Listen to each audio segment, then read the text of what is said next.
Shalom Aleihim. Selamat pagi, saudara-saudara jemaat yang ada di gereja maupun yang ada di rumah. Mari kita beribadah kepada Tuhan dengan sungguh-sungguh. Kita pujikan satu pujian, besar dan layaklah Tuhan.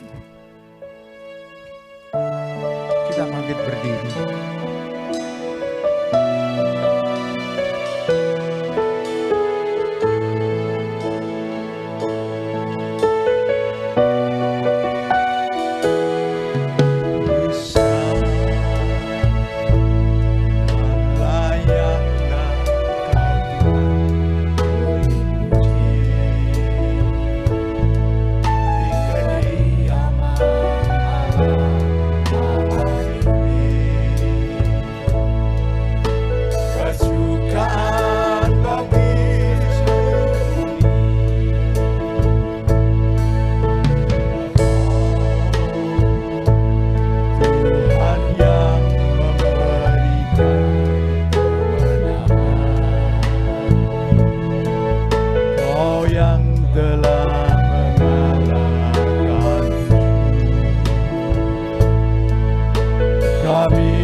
Karyamu dalam hidupku, Tuhan kami percaya kasih-Mu,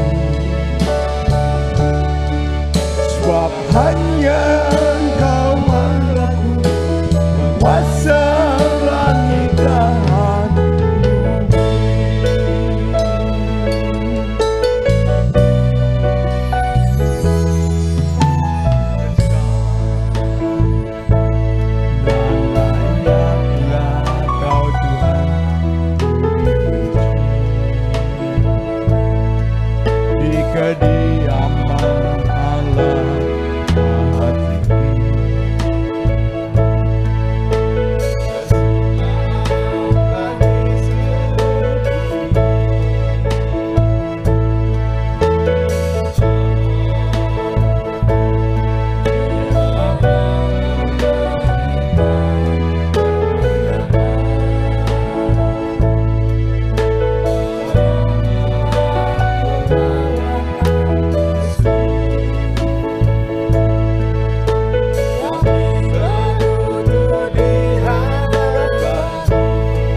kami naikkan syukur di hadapan-Mu atas segala kasih dan kemurahan-Mu yang masih kami rasakan.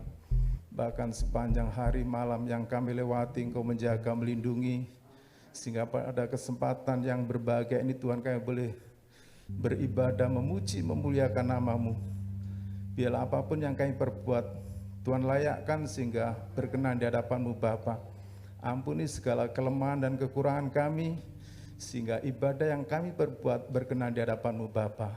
Bapa, terima kasih Engkau jamah kami semua dengan kuasa Roh Kudus-Mu, baik kami yang bertugas pujian, musik maupun jemaat-Mu yang hadir pada kesempatan pagi ini. Tuhan, Kau jamah, Kau urapi, sehingga setiap apapun yang kami perbuat dapat menyenangkan hati-Mu. Terima kasih Tuhan, terima kasih. Kami tidak bersorak-sorai, memuji, memuliakan nama-Mu. Hanya di dalam nama Yesus kami berdoa. Haleluya. Amin. Silakan duduk. Shalom Aleichem. Puji Tuhan, kita bersyukur pada Tuhan atas segala kasih dan anugerahnya. Bapak, Ibu, dan saya masih diizinkan untuk bisa beribadah di tempat ini. Kita pujikan, marilah kita bersyukur pada Tuhan.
Bersyukur pada Tuhan karena pertolongannya, pembelaannya dalam hidup kita selalu nyata setiap hari. Saya undang untuk bangkit berdiri, kita naikkan pujian. Yesus adalah kekuatanku.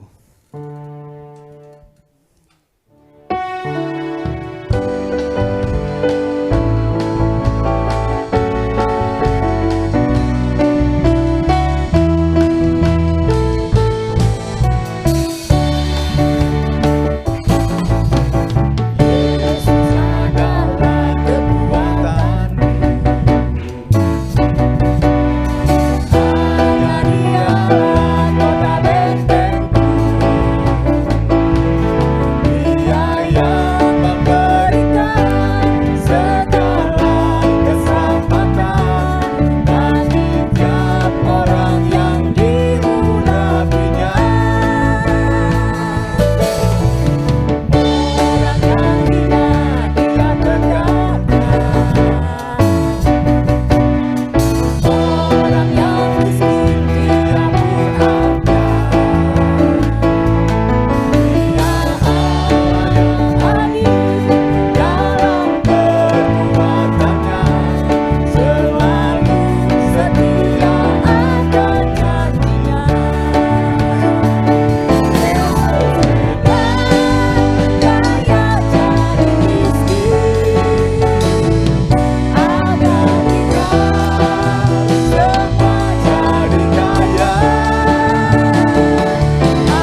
kehidupan kita harus ada perubahan, baik secara ekonomi, terutama masalah perbuatan. Ketika kita sebagai anak Allah, hendaklah kita itu hidup kita berbeda dengan dunia yang di sekitar kita. Itulah yang dituntut oleh Tuhan dalam kehidupan kita. Kita siapkan hati kita untuk menerima sebagian dari firman Tuhan. Kita pujikan semua baik.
Bapa di surga, Tuhan Yesus, terima kasih atas semua yang Kau berikan buat kami. Semua baik yang sudah Kau berikan buat kami, sudah kami nikmati Bapa. Terima kasih Tuhan Yesus. Kalau sebentar kami akan mendengarkan kebenaran firman-Mu, dan kami mau belajar akan kebenaran firman-Mu, biarlah Kau mampukan kami Tuhan, untuk boleh kami mengerti, dan terutama boleh kami lakukan perintah-Mu. Terima kasih Tuhan Yesus, kami serahkan semuanya, kami minta, hanya dalam nama Tuhan Yesus Kristus, Juru Selamat kami yang hidup. Amin.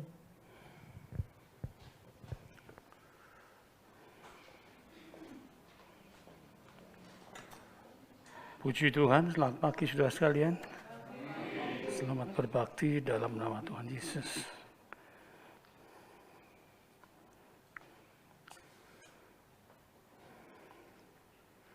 Mari kita langsung saja membuka di dalam Injil Lukas pasal 18 ayat yang ke-9 sampai dengan 14.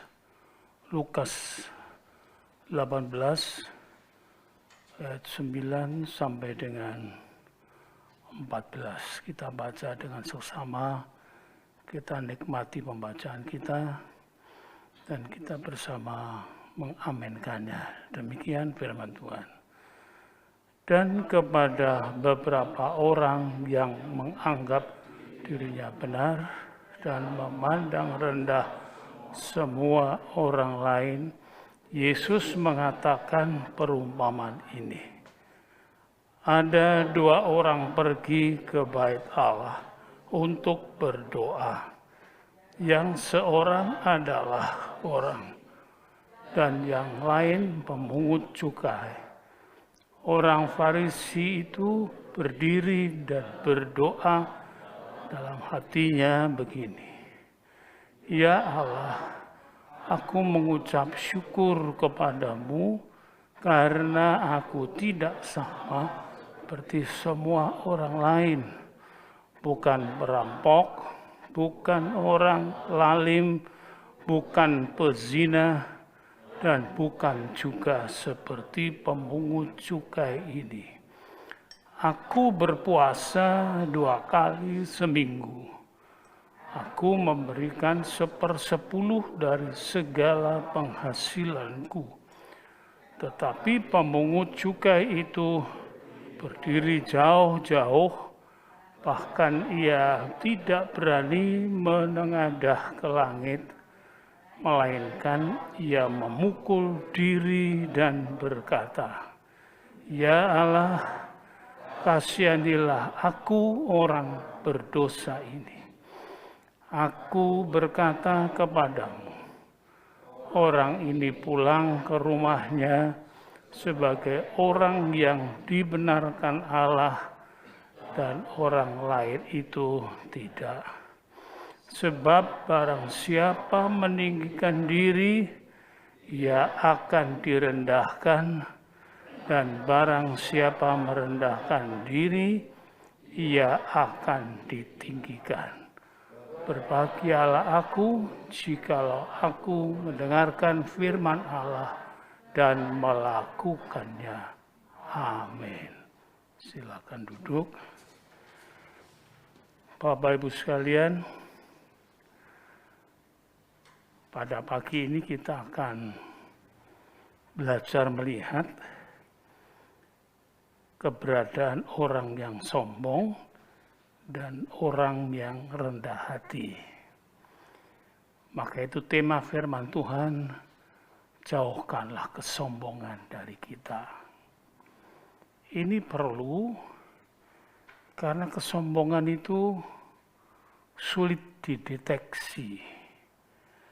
Kesombongan itu adalah bagian dari keberadaan, kondisi dari kualitas jiwa. Jadi kadangkala kita melihat orang sombong itu mengigal kelihatan secara fisik, tetapi banyak kali juga tidak kelihatan. Karena itu adalah merupakan peristiwa di dalam batin, di dalam hati. Karena itu Tuhan Yesus, beliau menyampaikan akan satu hal yang perlu kita perhatikan dengan seksama. Dalam Yohanes pasal yang keempat, ayat yang ke-23-24, dalam dialognya dengan wanita Samaria itu, demikian. Tetapi saatnya akan datang dan sudah tiba sekarang bahwa penyembah-penyembah benar akan menyembah Bapa dalam roh dan kebenaran. Sebab Bapa menghendaki penyembah-penyembah demikian. Allah itu roh, dan barang siapa menyembah dia, harus menyembahnya dalam roh dan kebenaran. Kita melihat ini adalah tuntutan sebuah ibadah yang benar. Menyembah Allah dengan menterlibatkan rohnya. Jadi sebetulnya kita melihat di dalam kita sebagai orang yang disebut Kristen itu, dan kita dipanggil menjadi umat Tuhan itu, kita itu adalah makhluk roh dan makhluk fisik. Karena itu kita harus mengenal tentang dunia roh dan dunia fisik tubuh ini. Manusia itu berjiwa raga. Artinya sebetulnya berkehidupan di dalam roh dan berkehidupan secara fisik. Artinya lebih jelas lagi, ada roh yang aktif melakukan sesuatu yang tidak dapat kelihatan, tetapi ada fisik yang melakukan sesuatu yang kelihatan. Kadangkala fisik ini melakukan sebuah kegiatan, tetapi dikendalikan oleh jiwa, oleh gejala hidup. Tetapi ada juga yang dikendalikan di dalam roh, di mana roh itu yang menggerakkan. Nah, di sini kita diajarkan untuk bisa mengetahui itu dan membedakannya. Dengan melalui perumpamaan ini, kita diajarkan untuk hati-hati. Jadi perilaku itu ada yang dijiwai oleh roh, ada yang dijiwai oleh karena daging secara fisik ini. Sulit sekali untuk bisa meyakini tentang roh itu. Bahkan kita sendiri sulit untuk mengakui roh kita sendiri. Saudara, saya waktu belum menikah dulu, jauh sebelum menikah, saya punya pengalaman spiritual yang sulit untuk disampaikan. Saya ini tahu-tahu keluar dari tubuh, waktu tidur itu, dan saya melihat, saya terus naik ke atas awan sana, di sana ada saya sendiri yang menyambut saya. Ini sulit ya untuk disampaikan. Saya belum pernah menyampaikan itu kepada saudara selama ini. Jadi menyambut saya sendiri dengan tersenyum begitu rupa. Saya terkejut saya melihat itu. Itu waktu kira-kira saya tahun 68. Ya.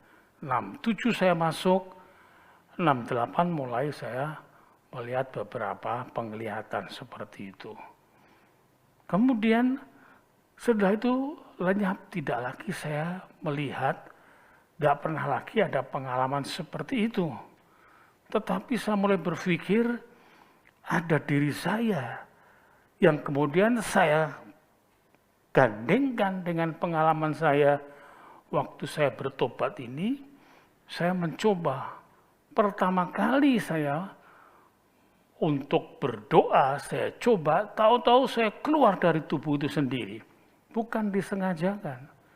Lalu melihat sesuatu keberadaan tentang beberapa peristiwa akhir zaman yang ngeri sekali. Dan itu sulit, banyak rekan tidak bisa menerima, saudara ya. Tapi itu pengalaman saya. Lalu yang ketiga, pengalaman waktu saya dipenuhkan Roh Kudus. Saya waktu bersama-sama untuk berdoa, berglosual, ya begitu banyak, saya tidak bisa. Ya. Ribut setengah mati. Saya cari tempat di sayap gereja sebelah kanan di Surabaya itu, kemudian saya menyembah. Itu sekali lagi keluar sendiri. Saya seperti lepas dari tubuh, seperti lepas dari baju itu. Sementara saya juga bisa melihat diri saya sendiri. Itu yang sudah saya ceritakan berkali-kali. Nah saudara, roh itu kita perhatikan di sini ada peristiwa secara fisik ya. Tuhan Yesus dalam perumpamaannya itu menyatakan demikian. Dan beberapa orang menganggap dirinya benar dan memandang rendah beberapa orang. Ya. Semua orang yang lain memandang rendah, semua orang yang lain, Yesus mengatakan perumpamaan ini. Jadi tujuan perumpamaan ini untuk mengatur jangan sampai kita kemudian secara tidak kita ketahui kita ini dalam bahasa batin disebutkan tadi itu dalam doanya ada 2 orang pergi ke bait Allah untuk berdoa. Yang seorang adalah Farisi dan yang lain pemungut cukai. Ini diperbandingkan. Farisi itu ahli agama dan pada waktu itu juga berubah menjadi kelompok partai. Farisi artinya itu menyendiri, tapi arti yang sesungguhnya pertama kali menjelaskan. Menjelaskan apa? Menjelaskan tentang Taurat. Tetapi pada kemudian dia mengisolir diri, memisahkan diri. Sehingga Farisi kemudian mendapat artian baru memisah atau terpisah. Nah, yang seorang pemungut cukai, orang semua sudah tahu kalau bicara pemungut cukai, pasti kemudian pikirannya itu, image-nya itu orang yang paling berdosa, sadis, dan tidak kenal kompromi. Pemungut cukai itu pada zaman pemerintahan dari Romawi, penjajahan Romawi, itu ditenderkan. Jadi siapa yang berani, pemerintahan Romawi buka tender sekian, berani mengambil, membayar itu, maka dia diserahi untuk menarik pajak. Sebab pengertian secara politis, kalau sampai kemudian tindakan penjajah dalam hal ini Romawi itu menekan, karena ingat saja Romawi pada waktu sebagai negara yang ekspansionis, artinya yang selalu ingin melebarkan wilayah negerinya, penjajahannya. Dan itu butuh dana besar, butuh uang besar. Sehingga untuk itu perlu tiap-tiap negara jajahan itu mesti dikorek, dikuras begitu rupa keuangannya. Nah untuk itu risikonya dalam pengalaman yang pernah dihadapinya adalah rakyat itu berontak. Memberontak. Untuk menghindari itu maka strateginya mengadu rakyat dengan rakyat. Dia membuka tender, siapa yang berani sekian, maka silahkan untuk menentukan perpajakan yang ada. Aturan sudah dibuat, tetapi pelaksanaannya adalah sama-sama dari orang Yahudi. Dan tentu ini bisnis yang mengeruk keuntungan luar biasa. Satu sisi si Yahudi yang dia itu memungut cukai, Yahudi jangan lupa itu adalah Israel.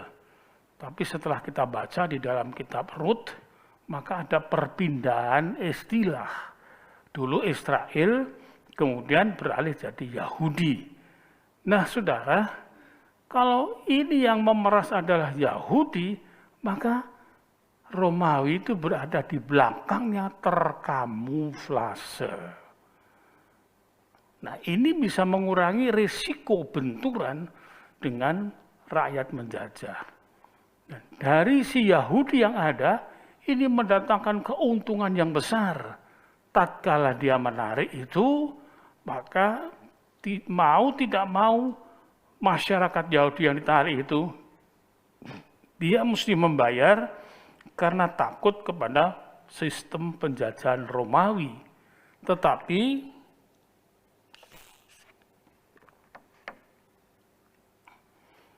tidak berani atau tidak terasa benturan kemarahan itu langsung kepada Romawi, tapi sudah seperti dinetralisir dalam tanda petik oleh si Yahudi yang menjadi pemungut cukai. Jadi kemarahannya numpuk kepada pemungut cukai itu.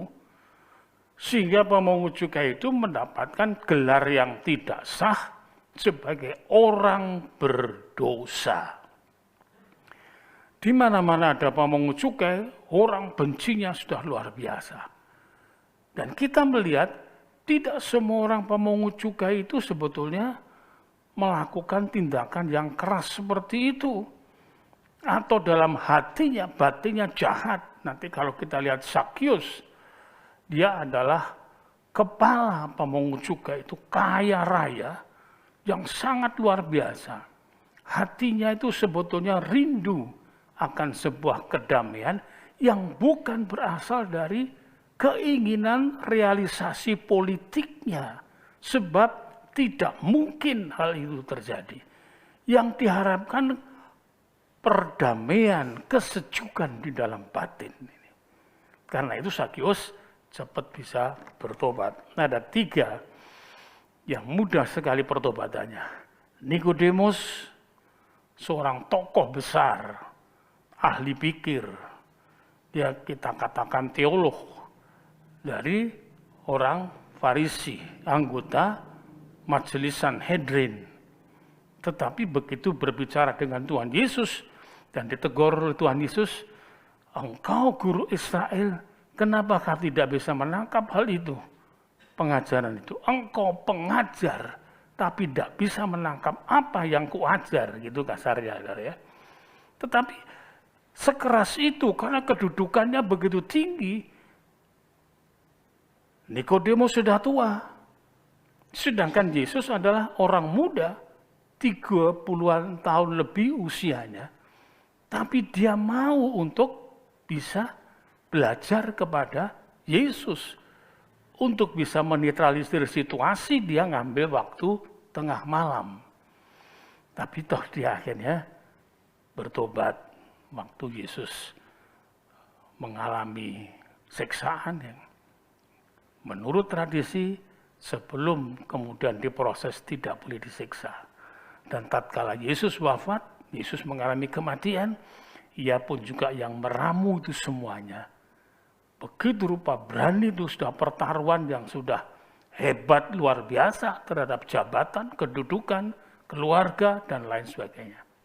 Tapi kok cepat bertobatnya begitu saudara ya. Lalu yang kedua, perempuan Samaria itu. Itu kok cepat juga bertobatnya ya. Dalam dialog begitu rupa dan ditegurnya pun juga keras. Bawa ke sini suamimu. Aku tidak bersuami. Betul memang dalam hal ini. Karena orang yang sekarang ada padamu itu pun juga bukan suamimu. Ya, saudara, dalam hal ini betul. Jadi tegurannya keras. Tapi dialah memberitakan ini orang ini benar. Dia beritakan dia jadi seorang yang menginjil. Kok cepat? Zakius juga. Kok cepat juga Zakius? Kalimat yang mengantarkan kehadiran Zakius di dalam pembacaan kita, ia ingin melihat orang apa Yesus itu. Saudara ya, dia orang kaya, hanya badannya pendek. Orang kaya itu mesti dia punya atribut di sekitarnya, banggakan orang, dihargai orang. Meskipun dia seorang kepala pemungut cukai, kepala loh, saudara ya. Tetapi kenapa? Dia kepingin melihat itu nanti ada kupasan sendiri, saudara ya. Yang saya rangkaikan kepada sebuah pertanyaan, kenapa 3 orang sejenis ini kok cepat bertobat? Dan pertobatannya luar biasa. Tatkala orang lain melihat Zakius mendapatkan kesempatan kehormatan Tuhan, Zakius turun, aku nanti akan tidur di rumahmu. Oh, itu penghormatan, saudara. Penghormatan luar biasa. Yang lain bersungut-sungut oleh karena keberadaannya dia sebagai orang berdosa. Baru mendengar sungut-sungutnya, ada balas ngancam. Kirim no. 800 orang untuk ngepung rumahmu. Enggak. Dia malah mengatakan, Tuhan, separuh hartaku kuberikan kepada orang miskin. Itu luar biasa. Dan kalau ada orang yang telah kurampas, tipu dan sebagainya, kalau ada, berarti dia bukan seorang yang mentang-mentang merampas dan menipu, tidak. Kalau ada, gantikan 4 kali lipat. Waduh, luar biasa. Kita beralih ke sini, Tuhan Yesus menyuguhkan orang yang sombong, yang angkuh di dalam batin, waktu dia berdoa sampai kepada, aku mengucap syukur kepadamu karena aku tidak sama seperti orang lain, bukan perampok, bukan orang lalim, bukan pezina, dan bukan juga seperti pemungut cukai ini. Nah, ini salahnya. Ada 2 hal yang kita lihat jejak kesombongannya itu. Aku berpuasa 2 kali seminggu, aku memberikan 1/10 dari segala penghasilanku. Ini sekarang banyak diperdebatkan. Yesus perjanjian baru tidak melakukan 1/10. Sudah ada berkatnya di sini, berkasnya. Tuhan Yesus mengangkat peristiwa itu tentang 1/10. Berarti waktu itu berlaku juga 1/10. Orang rame-rame. Wah, lalu sembuhan saya dapat pesanan supaya memeriksa ini apa yang diajarkan itu. Enggak perlu, Tuhan Yesus sudah mengajarkan. Kita bisa berteori, kita bisa kemudian untuk mencoba menjabarkannya lewat pakemnya, jangan kelewat dari pakemnya. Saya tidak banyak membacakan ayat, tapi pengertiannya saya unduh. Saudara lihat 1 Timotius sampai dengan 2 Timotius, Filipus, kemudian Korintus dan lain sebagainya, Roma dan sebagainya. Itu cara dari Paulus menerangkan firman Yesus ini. Maka itu disebut surat. Itu surat pastoral. Jadi pokoknya ada di sini. Dan Paulus selalu mengembangkannya untuk mempermudah kepada orang-orang yang mendengarnya. Paulus itu luar biasa, saudara. Dan dia tidak lepas dari ajaran Yesus. Nah, kita melihat dia mengatakan demikian, tapi sambil kemudian mencoba memperbandingkan sendiri dalam doanya itu.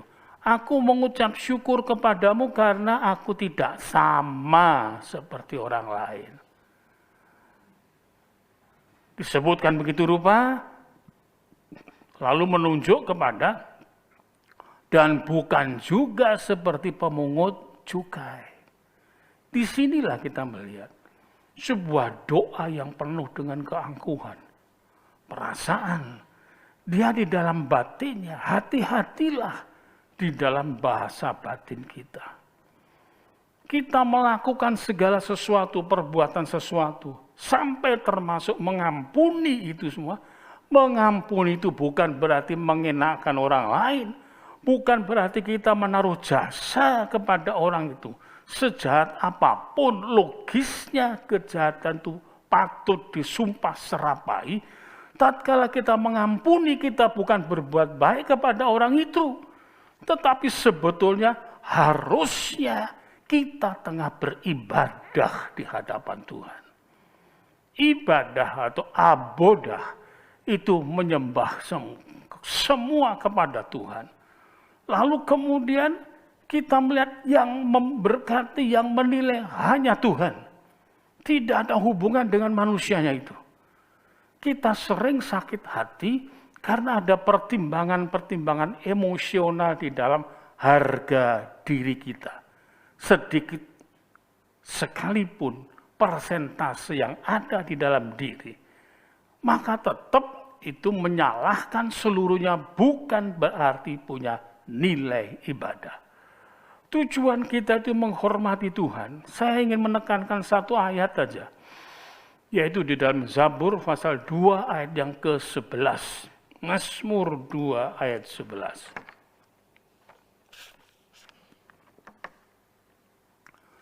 Beribadahlah kepada Tuhan dengan takut dan ciumlah kakinya dengan gemetar. Tuhan itu tidak bisa kita lihat. Kita itu adalah jemaat Tuhan, tubuh mistiknya Tuhan. Ada yang menerangkan, tatkala Saulus itu bertobat, dalam perjalanan ke Damsyik melihat cahaya luar biasa dan suara, "Saulus, Saulus, kenapa engkau menganiayakan aku?" Maka saking semangatnya pengkhotbah itu mengatakan, yang disiksa itu tatkala ditanya demikian, "Siapakah engkau ya Tuhan?" Baca kalimatnya kudu hati-hati. Jangan "siapakah engkau ya Tuhan", itu berarti Saulus sudah percaya itu Tuhan. Tapi "siapakah engkau ya, Tuhan", itu pertanyaan untuk betul-betul Paulus itu percaya, apakah engkau Tuhan? Begitu kalau dalam bahasa sederhananya. Jadi kita harus hati-hati mengangkat itu. Lalu kemudian sang pembicara mengatakan, yang disiksa itu bukan saudara, Tuhan Yesus. Jadi kalau saudara disiksa itu dan lain sebagainya, jangan engkau merasa dirimu disiksa, tapi yang disiksa itu Tuhan Yesus. Saking semangatnya itu, saudara. Tetapi seharusnya kalau engkau disiksa, Tuhan Yesus ikut merasakan disiksa. Siksa itu sakit, saudara. Jadi tatkala kita terima Kristus, bukan kita menjadi orang sakti. Tatkala dicambuk, dihujat, dicaci, kemudian diludahi, lalu kita tidak merasakan hinaan-hinaan itu. Bukan. Kita merasa, tetapi kemudian langsung diambil sikap roh kita. Bahwa itu layak. Kan Rasul-Rasul mengatakan layak untuk menerima itu karena Yesus. Itulah adalah ibadah ini. Beribadahlah kepada Tuhan dengan takut dan ciumlah kakinya dengan gemetar. Kalau sudah pada situasi dan suasana seperti ini ibadahnya, apakah kemudian yang lain itu dirasakan kepahitan-kepahitan yang ada? Dirasakan kemudian keangkuhan-keangkuhan yang ada, jasa yang ada? Tidak. Kesibukannya terpusat semuanya kepada menyembah Tuhan, mencium kakinya dengan takut dan gemetar. Keterpaksaan tidak ada. Tetapi Tuhan mengajak kepada sebuah prioritas, pengutamaan. Ini yang perlu dicatat. Tapi sulit kita melakukan hal itu. Ini kita masih melihat ketertanaman sebuah keangkuhan di dalam diri. Sudahkah kita melakukan ibadah seperti ini? Dengan takut, mencium kakinya dengan gemetar. Yang berarti prioritas. Prioritas itu pengutamaan. Saya waktu sakit itu, dan saya waktu kemudian berpikir tentang keberadaan anak-anak dan lain sebagainya. Itu roh bicara di batin saya. Jikalau engkau tidak mencintai aku lebih dari mencintai anak-anakmu dan istrimu, engkau tidak layak. Kaget saudara. Mohon pengampunan saya. Saudara, di sini kita semuanya untuk hidup itu tentu ada fasilitas. Ada yang melengkapi. Ada suppliernya. Siapa yang melengkapi? Yang mensuplai kita? Yang menganugerahi kita untuk hidup? Tuhan. Dimanapun kita bergerak ada Tuhan yang mempersiapkan. Siapa yang mempersiapkan jantung?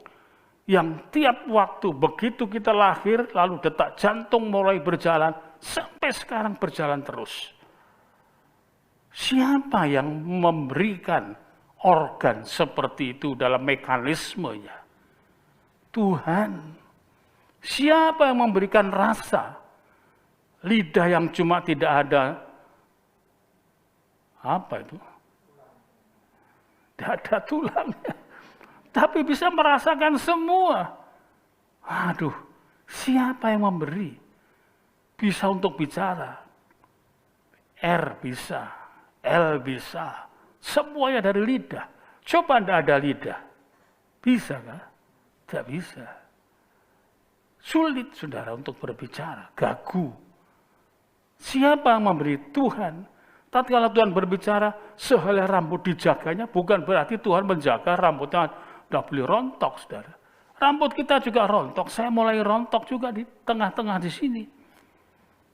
Habis bisa. Artinya Tuhan pakai kata-kata kias. Bahwa aku menjagamu dengan tidak pernah lengah. Itu pengertiannya. Kemana kita ketemu Tuhan? Bagaimana dengan mata kita? Kok kenapa mata ini bisa bergerak, bisa melihat? Kemudian bisa membedakan begini rupa. Saya bedakan semua, saudara bedakan semua. Siapa yang memberi? Tuhan. Semua Tuhan yang memfasilitasi Tuhan. Saudara bekerja, dapat kekayaan. Siapa yang memberi itu? Tuhan.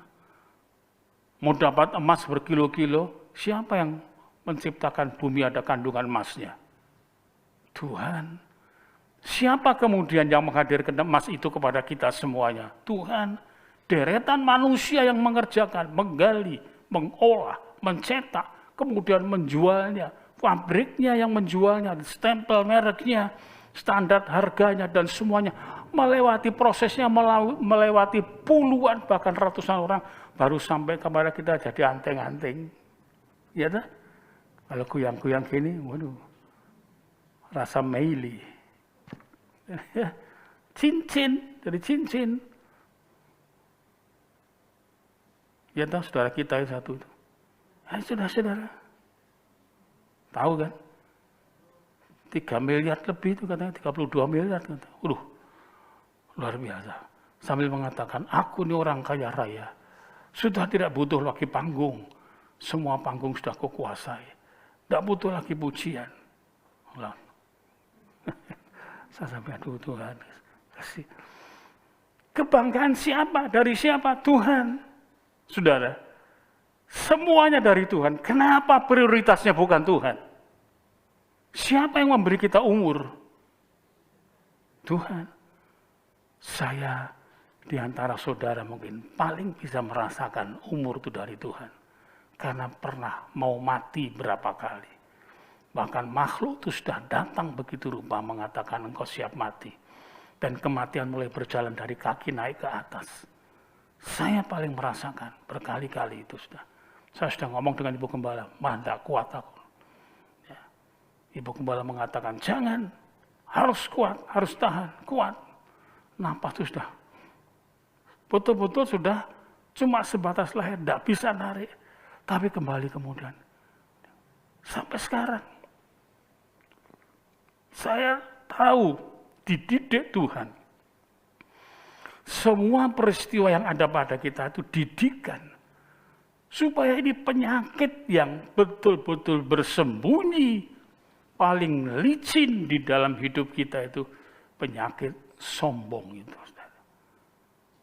Aduh. Maka itu betul ada yang berdoa. Tolonglah Tuhan. Doa biar firman-Mu nampar kami. Firman-Mu memberikan kami semua kesadaran. Itu betul. Tetapi kemudian banyak yang tidak bisa menerima kan. Susah, saudara. Untuk disadarkan itu susah. Tapi kita melihat orang pemungut cukai ini. Tetapi pemungut cukai itu berdiri jauh-jauh. Dalam rumah Tuhan berdiri jauh-jauh. Bahkan tidak berani menengadah ke langit. Melainkan ia memukul diri, pukul dadanya. Mukul diri itu bukan berarti kepalanya ditutuki itu, enggak. Biasanya bangsa manapun kalau dia memukul diri itu dadanya dipukuli. Ya, gitu. Bahkan dia tidak berani menengadah ke langit, melainkan ia memukuli diri dan berkata, "Ya Allah, kasihanilah aku orang berdosa ini." Dari kalimat kasihanilah aku orang berdosa ini, dengan geraknya dia pukul dada. Itu pertanda dia betul-betul tidak bisa melepaskan situasinya itu dari dirinya. Tidak bisa. Tolonglah. Dia tidak bisa bagaimana. Ekonomi butuhkan. Untuk sandang pangan papan anak perlu dibutuhkan. Tapi bagaimana? Tidak bisa berkutik. Maka satu-satunya yang bisa beri kesempatan dia adalah menjadi pemungut cukai. Kadang-kala kita berada dalam situasi yang tidak dapat lagi kita berkutik. Kita perlu untuk melihat. Sebab ibadah itu bukan dilihat dari kelihatan dari luarnya. Orang muda yang kaya, dia sudah melakukan semua. Tapi satu hal, Tuhan ingin untuk diakui kembali, semua itu milik Tuhan. Maka dengan teknis pengungkapan bahasanya, jualah hartamu kepada orang dan berikanlah kepada orang miskin. Memberikan pada orang miskin, pemeliharaan kepada orang miskin, itu adalah kehendak Tuhan. Tetapi tidak akan mungkin bisa kalau tidak melalui kehendak Tuhan.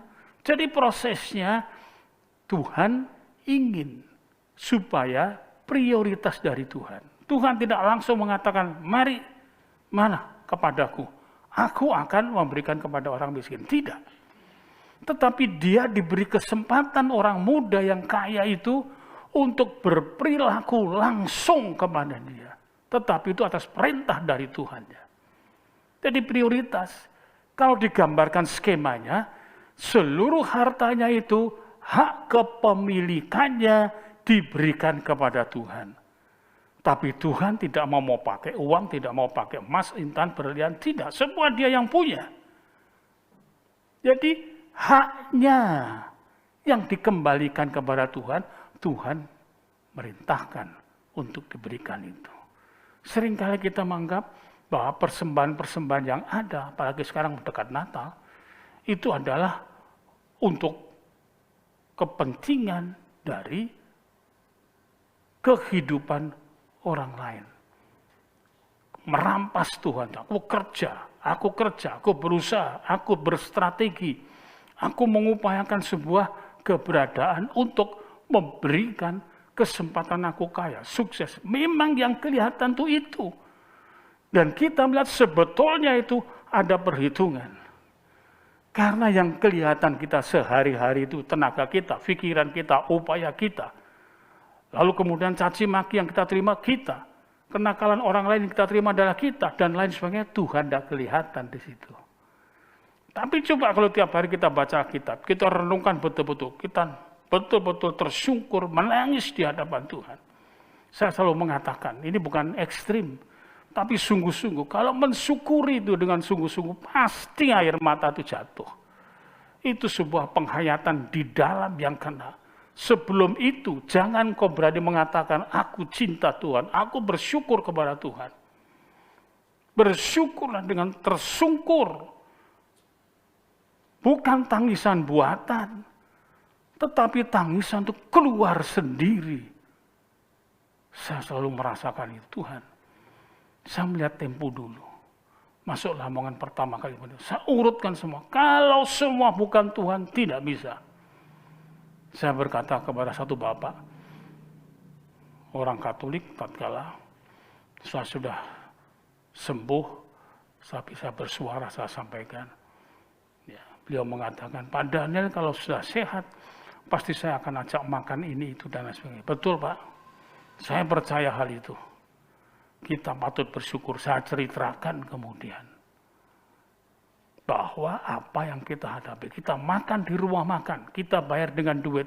Semua itu ada cara Tuhan melengkapi, mengatur, melayani kita dengan menterlibatkan ratusan orang datang kepada kita. Kita bisa beli buah dari luar negeri, datang ke sini. Tuhan menterlibatkan orang luar negeri sana menjadi penanam, penyiram, menjadi pemetik buah, menjadi pengemas buah, kemudian menjadi pengekspor. Dia mengekspor ke Indonesia ini. Karena untuk melayani kita, walaupun kita hanya membelinya cuma 1 kilo, 2 kilo. Tapi Tuhan sudah menterlibatkan banyak orang. Kenapa tidak bersyukur? Waktu saya pakai baju, saya melihat berapa orang yang di sana yang sudah dilibatkan Tuhan itu. Untuk apa? Untuk melayani anak-anaknya, memberikan itu. Jatuh air matamu, saudara, kalau sudah berpikir demikian. Bahwa sebetulnya engkau dan saya dikasih Tuhan begitu rupa. Maka itu kalimat karena demikianlah dalam Yohanes 3:16 tidak dapat dipadatkan dengan apa saja. Terlalu luar biasa kasih Tuhan kepada kita ini. Nah, ini yang perlu kita timbulkan ini. Apa yang dirasakan oleh orang berdosa ini dalam perumpamaan ini, yaitu pemungut cukai, tidak bisa berbuat apa-apa. Kita dianalogikan seperti itu. Engkau penuh dengan kelemahan dan engkau tidak bisa. Engkau harus berkata, Tuhan, tolonglah aku. Tuhan, tolonglah aku. Saudara, tapi kita kadang-kadang karena yang kita lihat otak kita kerja, tenaga kita kerja, hoping kita kerja, pegawai kita kerja, dan lain sebagainya. Ini kemudian otak kita dijajah oleh pengalaman, oleh data-data, informasi-informasi yang ada. Masuk dari mata, masuk dari telinga, kemudian dari tenaga, kegiatan, dan lain sebagainya. Tuhan tidak terdata di otak kita. Karena itu nasihat Tuhan kepada Yesaya pada Fatsal yang keberapa? Yesaya 6 ya, 8 itu. Lihat, coba kita lihat. Lalu aku mendengar suara Tuhan berkata, siapakah yang akan kuutus dan siapakah yang mau pergi untuk aku? Maka sautku, ini aku Tuhan, utuslah aku. 9. Kemudian firman-Nya, pergilah dan katakanlah kepada bangsa ini, dengarlah, sungguh-sungguh tetapi mengerti jangan.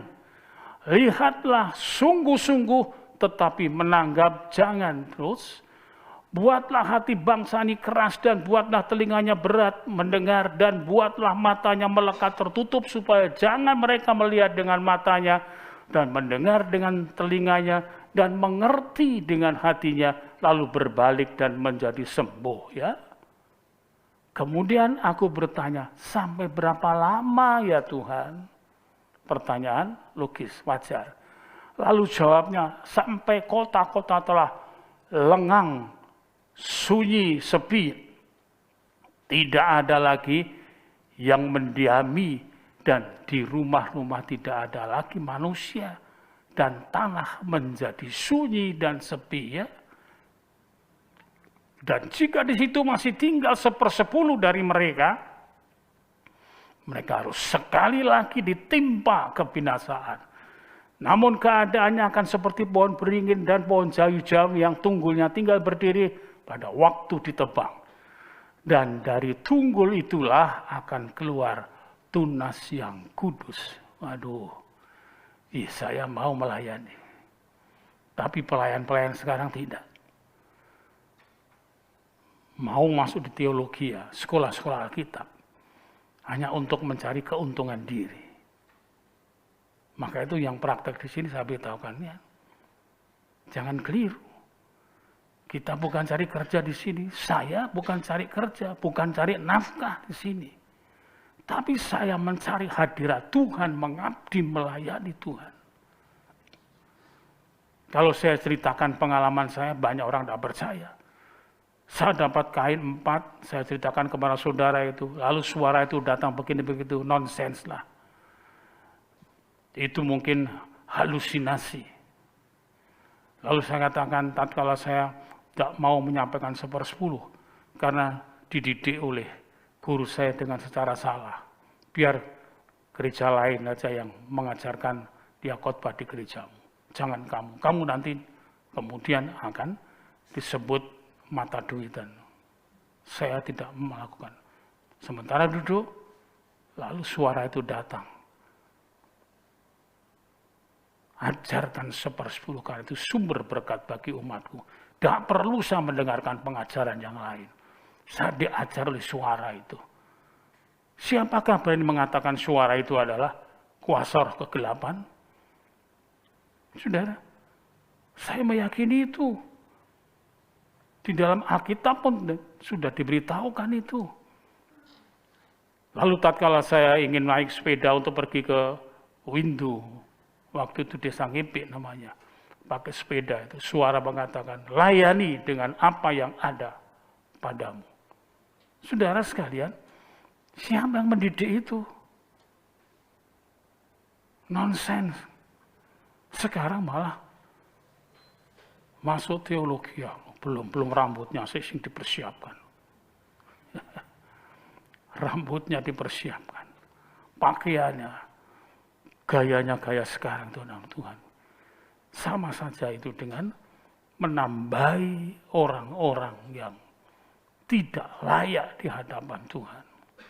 Kita menyembah bukan Allah abal-abal, bukan menyembah kepada Tuhan batu, Tuhan kayu, tapi menyembah Sang Pencipta langit dan bumi yang telah menciptakan kita. Dan tata ibadah yang disampaikan adalah untuk membawa kita ke dalam kebahagiaan karena telah mempersiapkan surganya bagi mereka yang mau taat dan setia. Maka itu antara lain mempersiapkan juga pengajarannya melalui perumpamaan ini.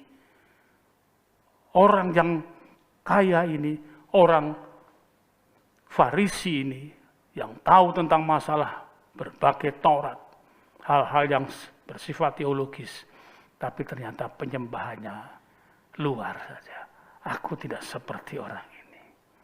Aku tidak seperti. Tuhan inginkan supaya kesombongan jangan ada pada kita.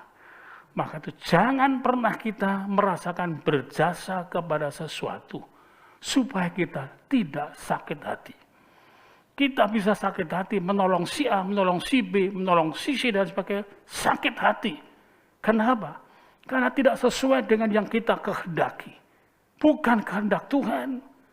Kehendak Tuhan adalah setelah engkau menyampaikan sebuah pertolongan dalam bentuk apapun, nasihat, untuk memberikan tumpangan rumah dan lain sebagainya.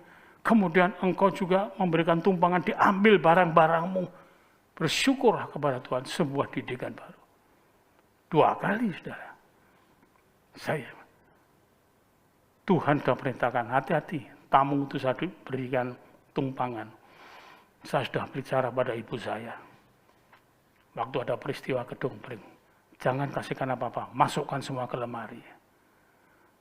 Waktu saya ngurus di Surabaya, kemudian satu bapak yang saya ajak pulang, dia datang pagi-pagi. Saya bilang, Pak, kebobolan dia. Iya, Pak. Dibawa semua tip-tipnya, semua dibawa ini. Waduh. Ibu saya. Satu kali Tuhan berkatakan, jangan diberi. Saya perang dalam batin. Tidak saya beri Bang itu. Ibu saya itu waktu pendeta jahat kamu. Tidak mau nolong gini gitu dan sebagainya. Unik ikut dengan Tuhan. Dengarkan suara Tuhan. Saudara, supaya kita bersama-sama mendapatkan satu pembaharuan dalam Tuhan. Maka itu perlu kita mengetahui. Aku berkata kepadamu, orang ini pulang ke rumahnya sebagai orang yang dibenarkan Allah. Dibenarkan Allah. Dia benar. Ibadah yang benar begitu dari batinnya dirasakan. Ganjalan dosanya seberapa disampaikan. Tuhan, tolonglah aku. Ya. Kasihanilah aku, orang berdosa ini. Ini yang harus menjadi sifat kita, selalu mohon kepada Tuhan. Diperbaiki. Sampai kapan? Sampai kita dipanggil ke kubur. Tadi pagi saya sampaikan tentang siksa kubur. Tapi sebetulnya harus panjang saya sampaikan. Jadi kita harus tahu, kita ini sedang melangkah menuju kubur. Saudara. Jangan tunda-tunda. Memang kita kalau demikian kita bermusuhan dengan orang lain. Maka itu Tuhan Yesus beliau mengatakan, aku datang membawa pedang, aku datang membawa perceraian, dan seterusnya. Itu secara kontekstual, dalam situasi tertentu kita mempertahankan iman dan mempraktekkan iman, terpaksa kita berbenturan dengan orang lain, terpaksa kita kemudian dijauhi oleh orang lain. Saya berkata pada seorang hamba Tuhan di sini, kita harus siap untuk dijauhi orang kalau kita mau cinta Tuhan seperti ini. Seperti apa yang saya ceritakan, saya saksikan kepada beliau, semua orang tidak percaya, terserah. Tapi saya mesti menyampaikan, hati-hatilah saudara dalam hal ini, sebab kita sedang diteropong oleh Tuhan, tingkah langkah kita. Otak kita yang cuma sebegini ini dalam tempurung kepala kita, Tuhan gampang untuk melihat. Tuhan telah menempatkan sensornya di dalam otak kita. Itu ada lobus parietal. Ada juga yang disebut amigdala. Semuanya itu ikut perintah Tuhan. Ada yang disebut prefrontal cortex yang ada di sini. Itu melatih mendengarkan kebenaran, mendengarkan suara baik. Ada belas kasihan itu di sini. Semua terpikirkan di sini. Kalau itu tidak dilayani, Tuhan tahu. Maka itu tempatkan pikiranmu. Filipi pasal 2 yang ke-13. 5 dulu, Filipi 2:5, dan kemudian ayat yang ke-13. Hendaklah kamu dalam hidupmu bersama, bermasyarakat, menaruh pikiran dan perasaan yang terdapat juga dalam Kristus Yesus. Pikiran inilah yang kemudian mengarahkan kepada doa Getsemani. Bapak kalau boleh, izin itu adalah pada Tuhan, prioritas pada Tuhan. Kalau boleh lalu daripadaku, tetapi itu bukan kehendakku, kehendakmu jadilah. Ada tetap dikontrol dengan itu. Karena Allah lah yang mengerjakan di dalam kamu baik kemauan maupun pekerjaan untuk kerelaannya. Sadarkah kita? Bahwa kita bekerja dan lain sebagainya itu ada Allah yang mengendalikan semuanya. Kalau tidak dikendalikan, saudara. Saya pakai kacamata ini saja. Ketuaan sudah mulai menjelma. Kacamata ini berapa kali saya cari, saya ubek. Sama ibu gembala, cari apa sih Pak? Kacamata ini di mana? Sudah jengkel hatiku, udah di sini. Lalu kacamata dipakai gitu. Itu berkali-kali sudah. Berkali-kali. Cari pintu mau keluar dari kamar. Demikian juga. Loh, maksud saya itu mau ke kamar mandi. Keluar mau kemana? Mau kemana? Loh, keliru saya. Kamar mandi, coba. Mulai lapuk itu terjadi. Kalau tidak ada Tuhan, bisa saudara. Wong dulu aja waktu rombongan naik mobil sama chatnya, saya perhatikan ada yang salah naik mobilnya. Setelah dibuka, loh tutup mobilku itu. Keliru sih tahu. Nah, iya podo chat terus apa itu bergumam, bukan berguman ya, bergumam. Bergumam itu ngedumel. Tuku mobil kok podo kabeh cete podo mereke. Coba kan tidak mau disalahkan. Itu adalah di antara kita. Baiklah saudara sekalian, maka biar pagi ini kita mohon kepada Tuhan. Datang kepada Tuhan, doanya dari orang pemungut cukai ini menjadi pola doa kita. Amin. Ya Allah, kasihanilah aku, orang berdosa ini. Tuhan memberkati kita bersama. Mari kita datang berdiri.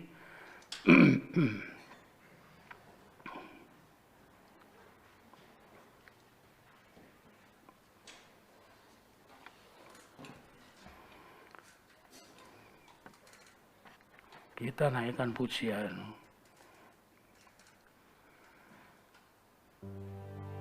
Ajarilah aku ini. Bapak duduk aja, Pak.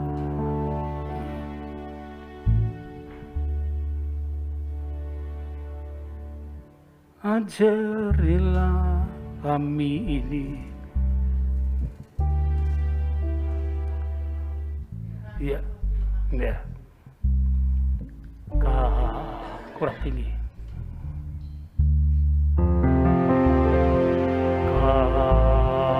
Kasih pasti lemah lembut.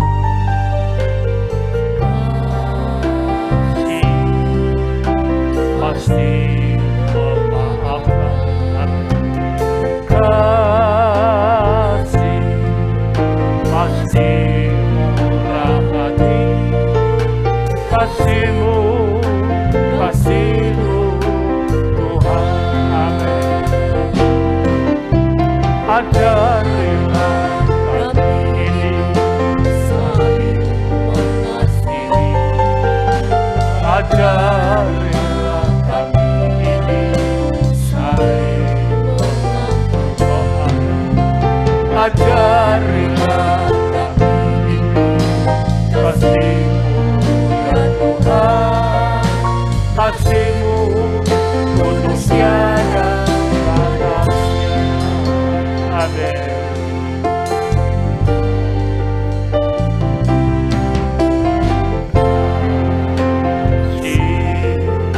Pasti lemah lembut. Amin. Pasti memaafkan. Pasti murah hati. Kasih-Mu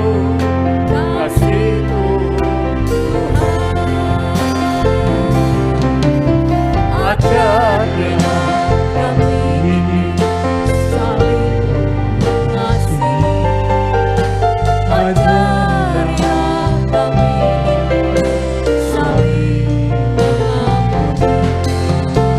Ajarilah kami ini kasih-Mu ya Tuhan. Kasih-Mu kudus tiada batasnya.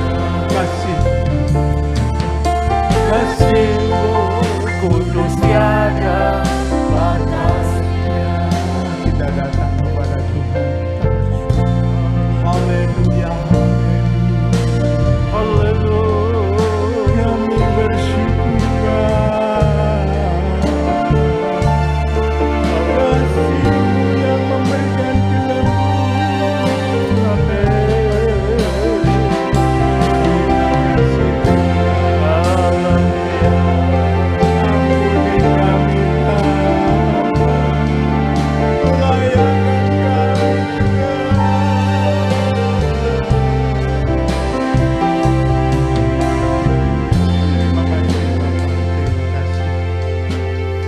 demikian baik di dalam hidup kami.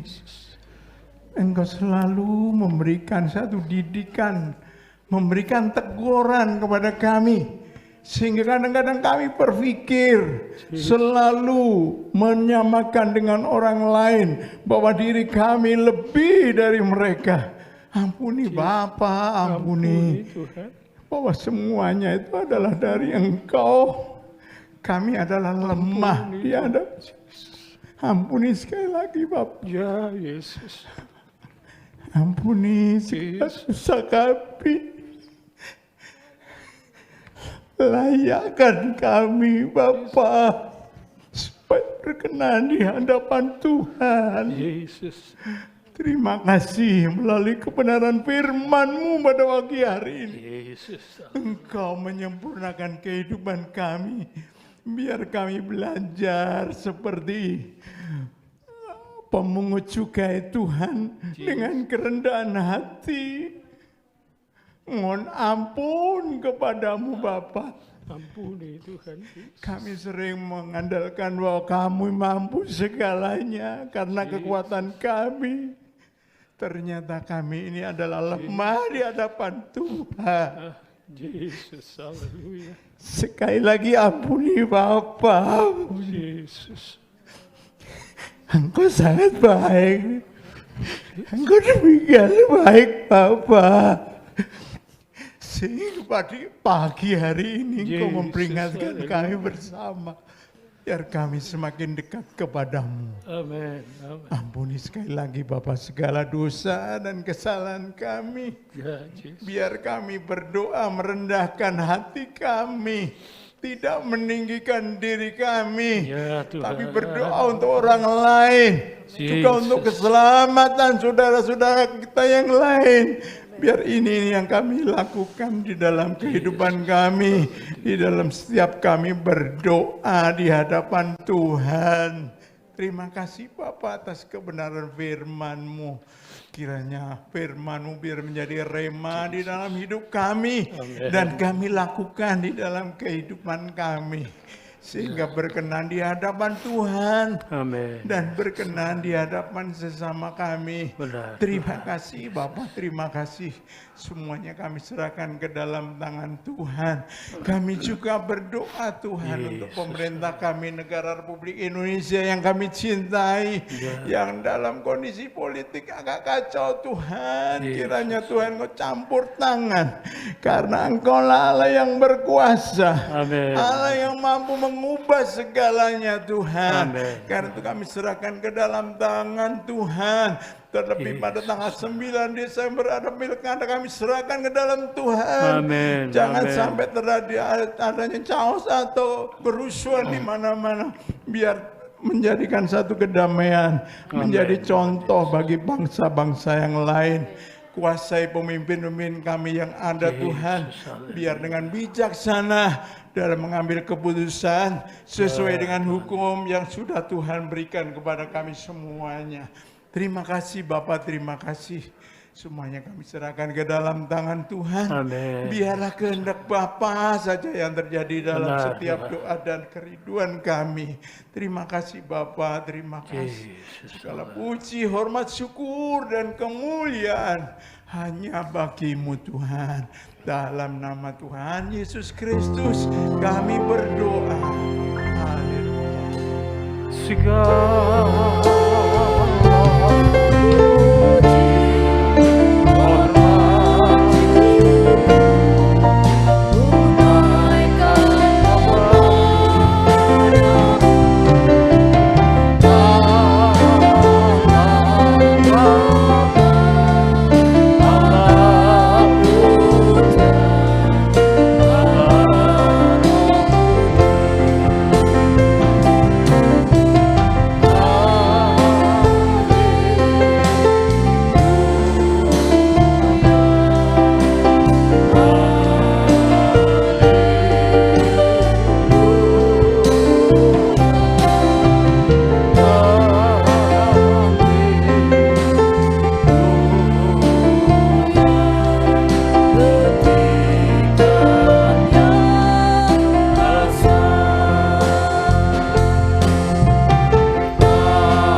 selesainya ibadah kita pada pagi yang baru ini, biarlah kita bersama semakin membangunkan kehidupan di dalam ibadah yang melalui roh dan kebenaran, agar kita semuanya tidak hanya melakukan sekedar sesuatu yang hanya bersifat pada keberadaan dari perilaku saja, tetapi di dalam batin dan roh kita terlibat menyembah Tuhan.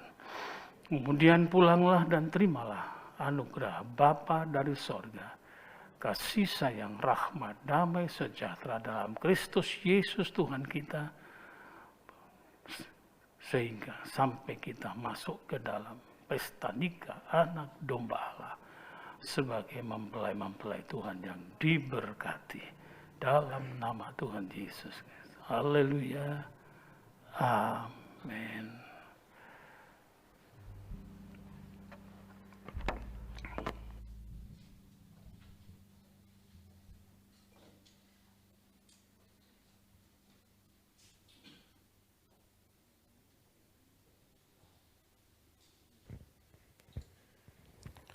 Puji Tuhan, ibadah telah selesai. Saya akan menyampaikan pengumuman gereja. Yang pertama, ibadah doa pagi setiap Senin sampai Sabtu jam 4:30 pagi di gereja. Kemudian ibadah doa malam masih dilakukan secara online tiap Senin, Selasa, Kamis, Jumat, Sabtu jam 6:30 malam. Kemudian Rabu ibadah PA jam 5:30 petang, dilanjutkan dengan latihan kur dan ada rapat Natal panitia. Kemudian untuk Jumat tanggal 27 November ibadah kaum wanita jam 5:30 petang dimulai. Sabtu ibadah kaum muda remaja jam 5:30 petang dimulai.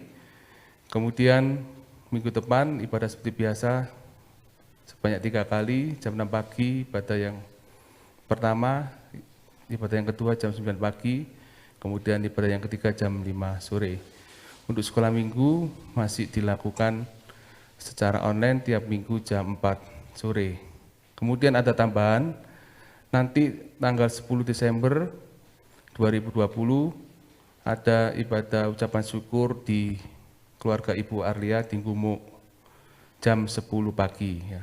Jadi tanggal 10 Desember, kalau nggak salah hari Kamis, itu ada persekutuan di Gumuk jam 10 pagi. Jadi berangkatnya mungkin dari gereja jam 9 gitu ya, jam 9. Jadi Bapak Ibu nanti yang mau ikut silakan kumpul di gereja jam 9 karena acaranya jam 10 pagi. Demikian pengumuman yang dapat saya sampaikan. Selamat pagi, selamat pulang, Tuhan Yesus memberkati.